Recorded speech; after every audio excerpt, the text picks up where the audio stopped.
be overemphasized, can't be overemphasized. The need for us to be prepared to manage emergencies or tackle disasters.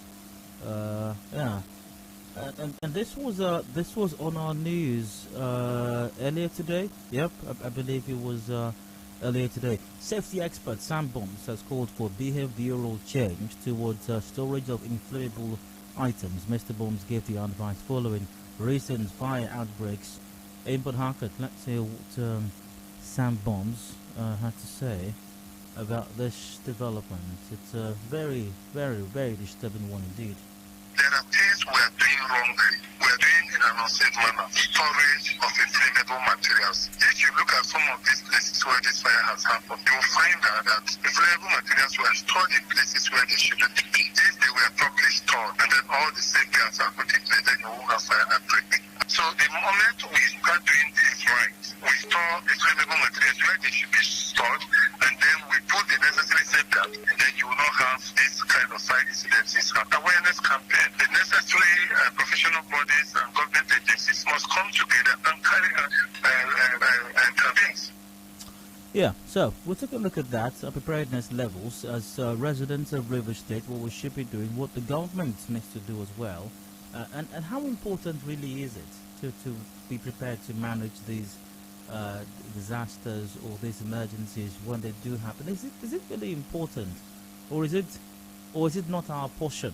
Maybe it's not our portion, disasters, because according to I think is the governor himself. I think according to him, River State is a Christian state, and it's not a portion of Christians for disasters to come upon them, because they can plead the blood of Jesus and it will protect them, because 1,000 will fall at their side and 10,000 at their right hand side, and no disaster shall ever come upon them. Maybe angels are on guard and everybody else should beware. These things just can't happen. Like I said a while ago, it's not our portion. But if it's not a portion situation, should we be prepared? We'll look at these matters once again with safety expert Sam Bombs in the 5 o'clock hour after the news update. Headlines at 5:30, major news at 6 p.m. An open season after that till about 7. The show comes to an end then. At extra time with the sports gang is up at about 7 o'clock. Yes, indeed. And we are in the month of December. It's only the 2nd day, so I believe happy New Month is very much in order. Congratulations, yeah, you did it. You made it all the way till the end. You made it till the end of till the end of the year. So, as is the practice with the major leagues, especially, we've got midweek games as well. Of course, the weekend games still continue. So tonight we've got Premier League games: Tottenham Hotspur, Brentford, Manchester United, Arsenal at 9:15 p.m. Looking forward to that as well. Serie A games also: Torino, Empoli, Lazio, Udinese. Also, catch all the action and highlights and analysis with the sports gang, plus discussions and updates on other major sporting activities the world over. So that's it. That's what today's show looks like. If anything changes, you will know. You will know. Stick around. So let's get things going now with today's side comments. Random stories, random thoughts that caught my attention. Now, this was on the news earlier on at about 3 p.m., just a short while ago. It's been reported, or another fire outbreak has been reported in Port Harcourt. This time around, it's around the flyover at Rumola. Men of the fire service, as at the time this report was filed, had not arrived at the scene. The cause of the fire was not known. Residents, however, could be seen scampering for safety.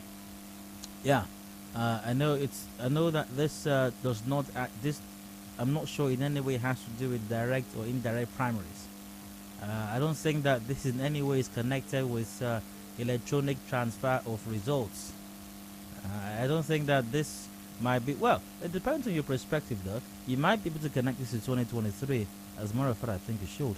But you might not see the direct connection or the immediate connection between this and 2023 elections.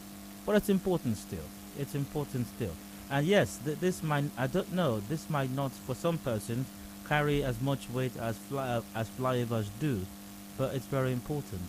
Safety of lives and property. Safety of lives and property. That's the whole essence of government. I mean, if it weren't for that, then there would be absolutely no reason to have government at all. Well, I do hope that that fire situation has been resolved. I very much hope so. I hope very much as well that there's no loss of life. I hope that if there is a loss of property, I hope it's goodness. I hope it's not. I hope it's not a whole lot. Really, it's terrible. And if we don't do something, something has to be done, because there is a trend right now. Obviously, so something's not quite right, and we need to do something about it. And it's still raining, by the way.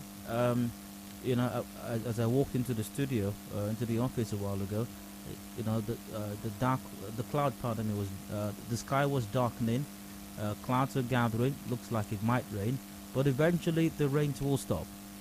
Well, hopefully, eventually the rains will stop, and we're going to get into the dry season. What's going to happen then when there are no rains? I shudder when I think of that. So I hope that we can plan properly right now and do something about this situation.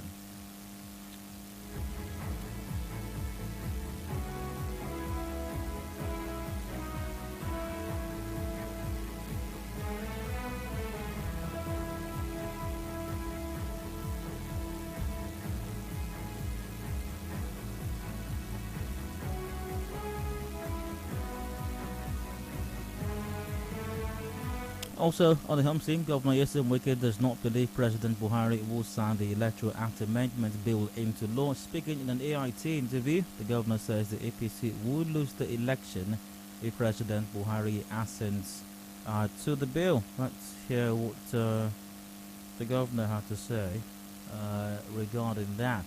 Or is it? Oh, here we are. Who would have signed? Then on arrival, asked me in 2019, why did they not sign the Electoral Act Amendment that called for this electronic transmission? They told Mr. President, if you sign this, you will not win the election. The same thing is going to happen here, because Mr. President knows if he signs the Electoral Act, they have told him your party will be affected. Your party is gone. Although people are just killing themselves, that me, I'm going to have headache, whether President will sign, I know President will not sign. Well, I wish the governor would explain in some more detail how he came about that information. Well, I don't know if the president will sign or not. Going by his antecedents, going by the president's antecedents, yeah, one could argue that there is a strong likelihood that he will not sign, but I'm not sure anyone can be absolutely definite about that, except of course you have video or audio evidence of a meeting that took place somewhere where the president himself stated emphatically that he would not sign. Also, Governor Wike faulted President Buhari's letter, which sought comment from INEC over the Electoral Act Amendment Bill. They have not passed it on to INEC, their view. When has INEC become a body that will say whether you can do this or you cannot do this, to choose which law is good or which law is bad? What they are pushing is for INEC to come out to say, look, the cost of this will be this. For security to come out to say, the security implication, it will be this. And the president will not dwell on that. As I based on security implications, I will not sign this. We will all do this. Not necessarily. That logic, I find some fault in that logic. And here it is, you know, because you have to look at antecedents as well. That's why I slightly agree with the governor in his earlier position, going by the antecedents of the president. But let's look at antecedents again. Quite recently, even with this, with the Electoral Amendment Bill, the National Assembly initially did not want to grant INEC the powers to electronically transmit results. But even though INEC said, we can do it, we're going to be able to do it. But they did not want to do it. But eventually, the National Assembly bowed to pressure and then added to INEC's powers the power to determine how it was going to transmit results, which means that INEC can go ahead to electronically transmit results. So, INEC saying we can do something or cannot do something has not always been the reason the executive or the judiciary makes their decisions. Once again, going by this most recent antecedent. By the way, I'm not sure there's anything anomalous about the president asking INEC. Remember, I think it was in a report I read yesterday in the Punch newspaper, an INEC official did state that the National Assembly did not consult it when it decided on direct primaries. The National Assembly didn't consult INEC. And INEC is crucial to the electoral process. When these primaries take place, whether they are indirect or direct, INEC is going to have to be a part of it.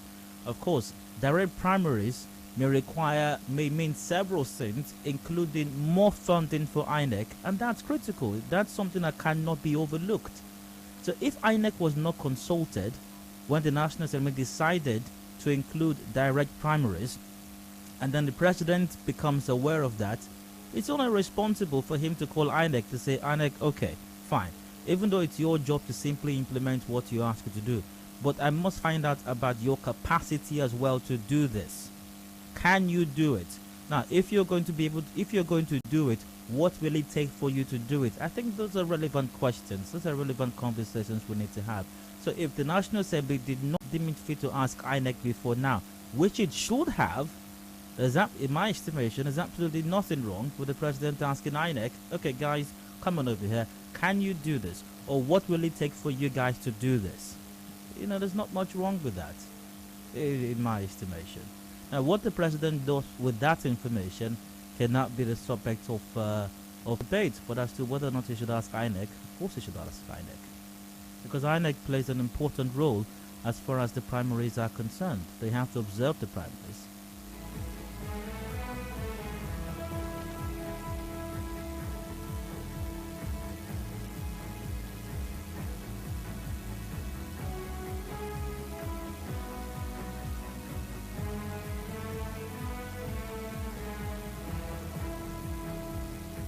Now, let's see. On the news earlier today as well, I came across some interesting. The two suspects accused of beheading a 9-year-old boy, Destiny Peter, has been remanded in prison custody. The two suspects, Kenneth Sylvanus and Chijoke Gbona, are standing trial on a 3-count charge of conspiracy and murder. When the matter came up yesterday, the two accused could not take their plea because the first accused, Chibuzo Amadi, who they said is a collaborator in the murder case, was granted bail by the police. In his ruling, Chief Magistrate I.F. Iyabo remanded the two suspects and directed the prosecutor to liaise with the Attorney General's office and produce the third suspect, Chibuzo Amadi, on the next adjourned date on Monday, December 6th. I don't want to preempt or jump the gun here, but I can't help but wonder as to why 3 people are accused of murder. And the report also says, by the way, that on November 19, the 3 of them, Kenneth Sylvanus, Chijoke Gbona, Chibuzo Amadi, were paraded by the River State Police Command for beheading a 9-year-old boy. So you parade 3 people for murder, and then you give one of them bail. And by the way, in the case you filed in court, this person is still listed as one of those suspected of this murder. So why did you grant that one bail? I mean, I don't know, but all the information is not available. But it just seems somewhat suspect, really.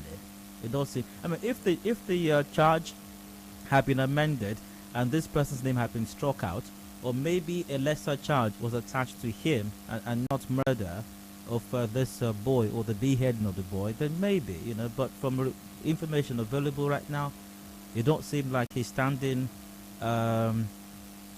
He's being charged with the same charge as the other 2 fellows. So question once again, why was he granted bail? But then again, well. And somewhat hilarious one, really. A suspected fake lawyer who has been practicing for over 10 years in Rivers State was remanded in police custody yesterday. A High Court in Port Harcourt remanded Stanley Ajogbe on the request of the chairman of the NBA Port Harcourt branch, Prince Inyekwere. Justice Nwogu, in his ruling, directed a suspected fake lawyer be detained pending the outcome of the investigation. Reports have it Mr. Ajogbe was exposed today during cross-examination, or yesterday rather, when he could not tell the court which law school and year he graduated. He was also unable to state when he was called to the bar.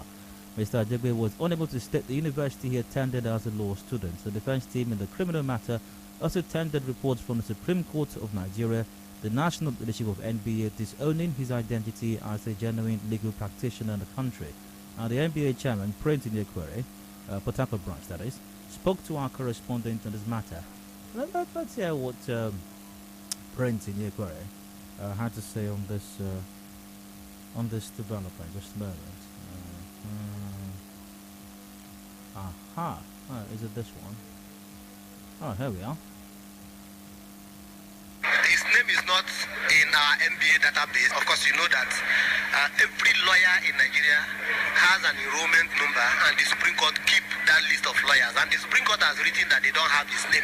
What we did was to plead with the court to allow us have an opportunity with him to produce his call to bar certificate, so that we'll know whether both MPA and Supreme Court is mistaken, and will correct that mistake. But we doubt it's quite unusual that both MPA and Supreme Court will not have the name of a lawyer that is called to the bar in Nigeria.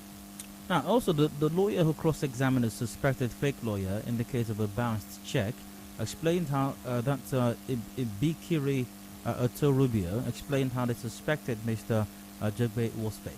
Based on the petition he wrote to Bureau of Police as a lawyer, before Bobby is cleared, and they now brought him as a witness for the prosecution. Where our curiosity came in was that when the matter came up for the first time for plea, and he professed himself to be a very senior lawyer, he now turned to me, say, counsel, what is the appointment for third check? So I was taken aback. He means as a very senior counsel that he professed himself to be, he doesn't know the appointment for third check. I said, counsel, you don't know. He is 2 years imprisonment now. He now turned to my client, do what I have said. So my client now had to write the petition to the Bureau of Police, and the record gladly replied our letter and confirmed that as far as the record is concerned, he's not a lawyer who has been called to bar and enrolled in the Supreme Court of Nigeria. Well, it's a good thing that this fellow has been discovered now, but once again, the reporter have just a while ago, I think says he's been practicing for over 10 years. For over 10 years. That means this fake lawyer has, oh my goodness gracious, has been part of cases that have been heard in court, presumably for over 10 years. Now, what should happen in a sane society, and I don't like using the expression sane society, really, in referring to other societies as against ours. I really don't like it, but you can't help it sometimes. You really can't help it. So what should happen in the sane society is every matter this fellow has ever been a part of in court should be reviewed. But is anybody going to do that? Is anybody going to bother to check? And if this man has been a part of cases in court, either in prosecutorial capacity or on the defense side, how come, if it has happened, and I suspect it may have happened, how come he wasn't found out before now? We're talking over 10 years here. How come he wasn't found out before now? And once again, all those matters that he has ever been a part of in court, all of those cases should be reviewed, really. And I hope somebody is going to get to do that. I hope the NBA is not going to think that it's not important. There are other more important things, whatever those things are, really. So I do have to wrap up my side comments now. I do. Believe it or not, I do. Let's see. Anything else? Let's see something I missed. Someone says, Dio, that dude is a superstar. Reminds me of that guy in Neil Caffrey. Neil Caffrey. There was a series. There was a TV series with someone named Neil Caffrey. The Neil Caffrey guy was a criminal of sorts. Who was a scam artist.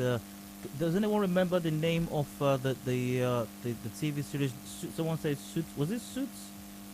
Was it Suits? Suits. Let's see. Was it Suits? Suits, I think, is the one, the legal drama.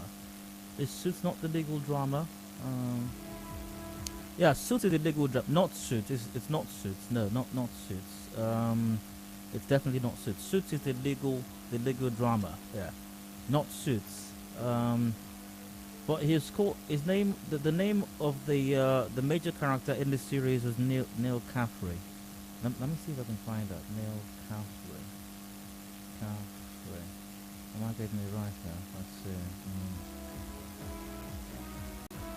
White Collar, that's the name. I just did a quick Google search here. It's White Collar. Quite old actually, but a very nice TV series. If you haven't seen it before, not bad at all. White Collar, that was the one. Alright, so, let's see. He has Bruno via WhatsApp goes, he has been doing If I May, My Lord, May I for over 10 years. Lawyer, Atomic Bomb, Port Harcourt version. That's from Bruno. Bruno, you're probably right. Probably going, My Lord, if I may, my Lord. If it pleases, my Lord, if I may approach, my Lord, the courts, my Lord, if I may.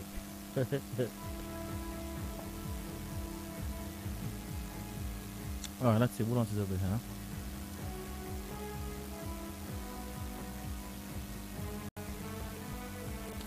Alright, so that's about it for today's side comments. I go for a commercial break right now. When I return, today's run comes up. Do please stay with us.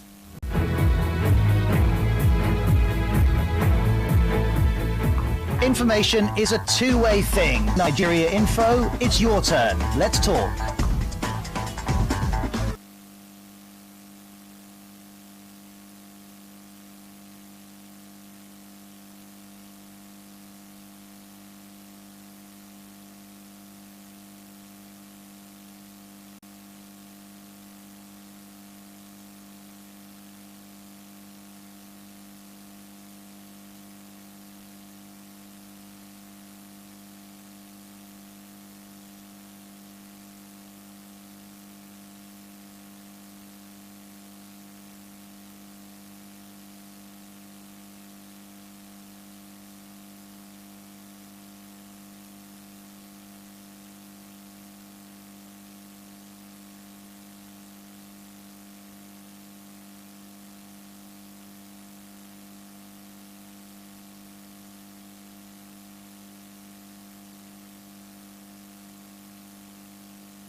We connect you to the world. We connect you to the vicinity. We are Nigeria Info. Listen to me, I said this is a real situation and the government has to do something about it. What are you trying to insinuate? All these people looting Nigeria's money? You think This is Nigeria Info, in the heart of Nigeria. 92.3. We are Nigeria Info. A clean surrounding is a collective effort. Diseases could be avoided with good hygiene practice. Be more responsible with how you dispose waste products. The environment will be better looking without litter and exposed garbage. We love our city clean. This message is from 92.3 Nigeria Info. Our freedom depends on our proactive responsibilities. Let's talk, act, and be about development. With one voice, our potential is realized. This is your number one news, talk, and sports radio station.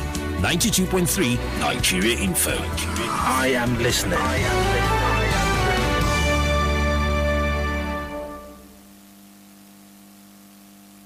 Information is a two-way thing. Nigeria Info, it's your turn. Let's talk.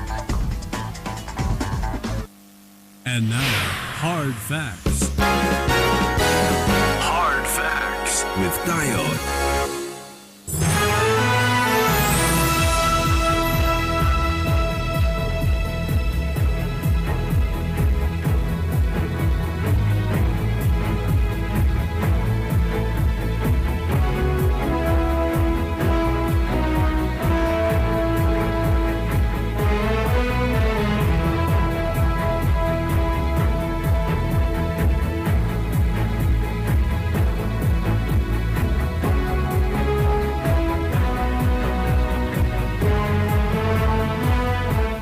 Okay, Mark, still have to practice 90.3 Nigeria Info. I'm Dio.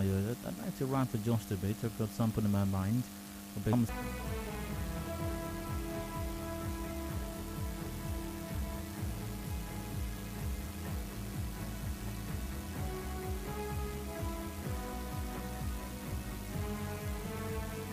let's go to some matter that was on our news earlier on. This made onto the news earlier on today, I suppose. Yes, it did. No, actually, no. A story I came across. No, not onto this, pardon me. A story I came across in the Vanguard newspaper. Yeah, the Vanguard newspaper. That's inspired today's rant, and it has to do with how the Kaduna state government has prioritized education. At least in some sense, is making some progress.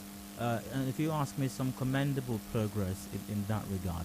And I must say this before I delve further into today's rant. Education, and I've said this countless times, I suppose, education is everything. Education is everything.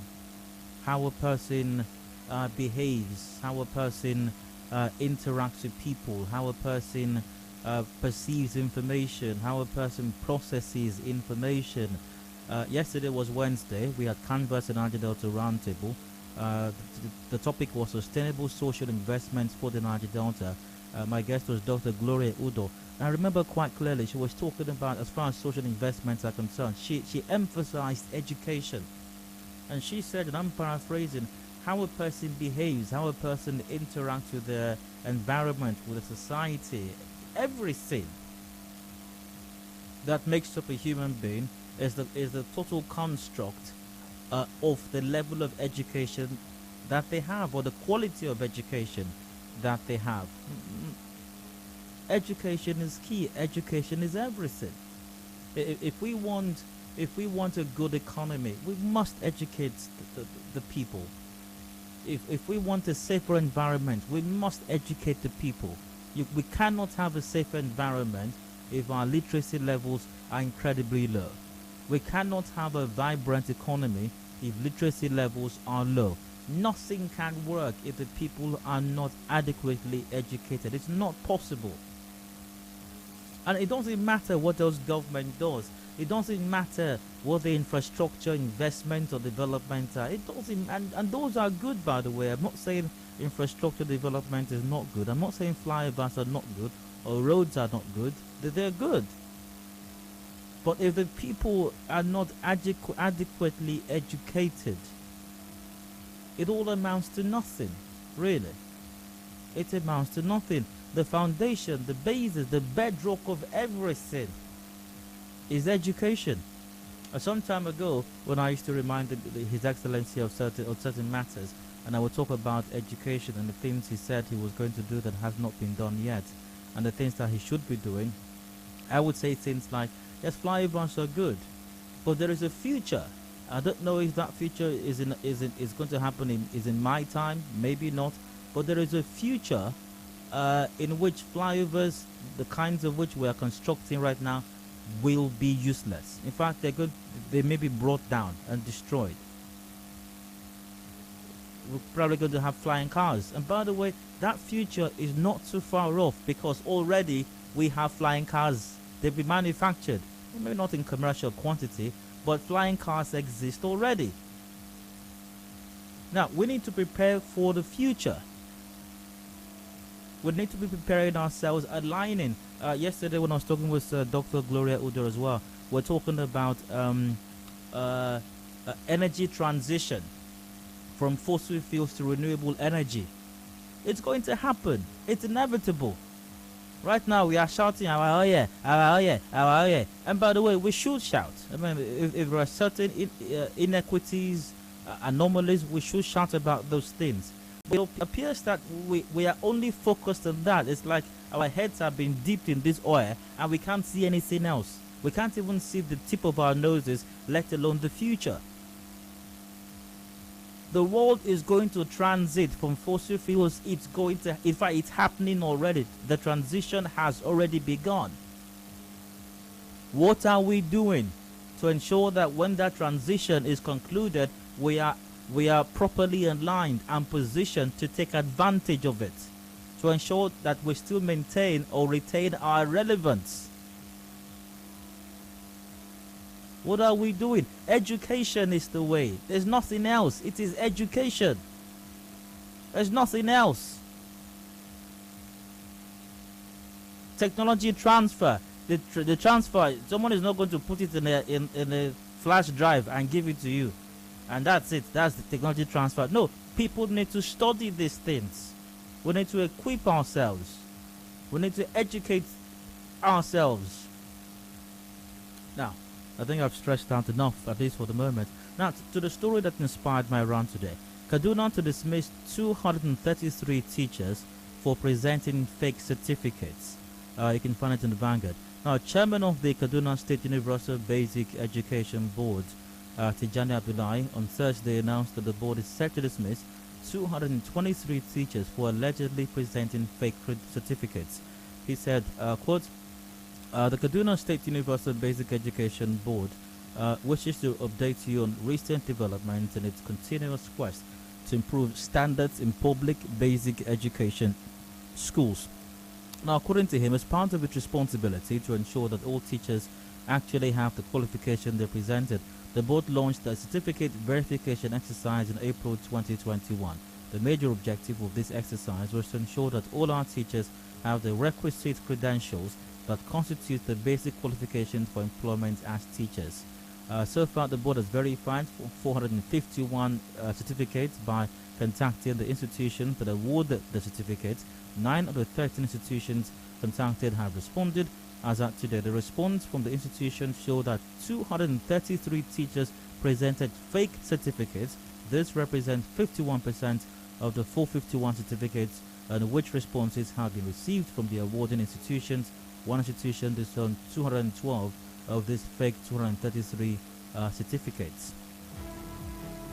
That's very serious. The board also wishes to inform the people of Kaduna State that it will shortly be conducting the competency test for teachers when the Kaduna State government recruited 25,000 new teachers after the 2017 competency test. It made it clear it will continue to assess its teachers both for their own improvement and for better delivery of learning outcomes for pupils. The board will follow up the competency test with a series of training programs organized in batches for teachers. This will begin in January 2022 for 12,254 teachers. The board has signed MOUs with the National Teachers Institute, the College of Education, and the Federal College of Education Zara to conduct the training exercise. And the question is, what are we doing? And this is Kaduna State, by the way, where they've got major security issues.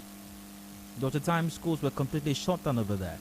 But in spite of this security concerns, somebody somewhere in Kaduna State is still thinking about education, is still thinking about the quality of teachers they have, is still thinking about improving that quality and possibly even the quantity as well. What are we doing here in Rivers State with education? What are we doing with the quality of our teachers? What are we doing with the numbers of our teachers? Are we training them? Are we retraining them? What are we doing? Are we promoting them? Are we implementing their promotions? What exactly are we doing? Are we ensuring that they're qualified? And I take you back to a situation. This was published by Premium Times. I think it was sometime in 2019. Yep, August 2019. Captioned, Wike approves employment of 10,000 teachers. We talked about this relentlessly.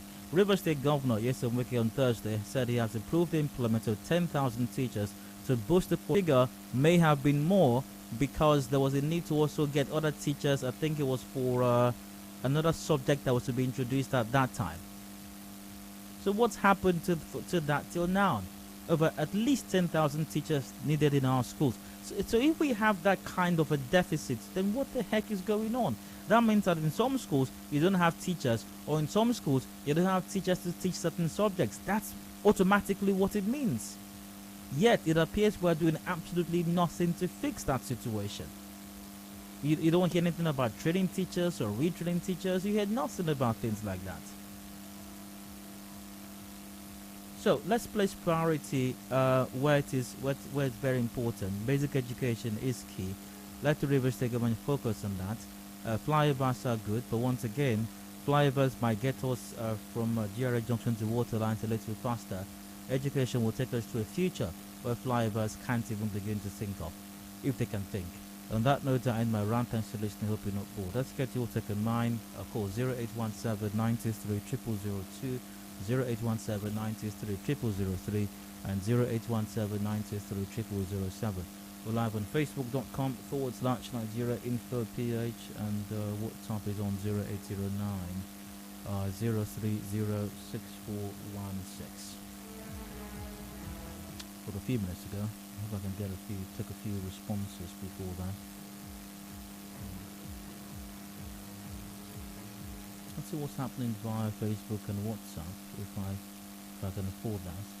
Okay, I'll get to those in a moment. Hello, hard fact to welcome.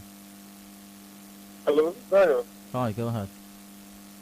Yes, there's a very funny Nigerian, I call it a mantra. No, I don't know what it is. They say, Governor Wike don't come out and then will concern basic education for River State. And I am part of the people who believe that it's a shame. It's an absolute shame. But what it goes on to show is that even with his level of education and exposure, he does not know or he does not think basic education is the foundation. And it's so sad. It's so sad for somebody like me that you look at in the next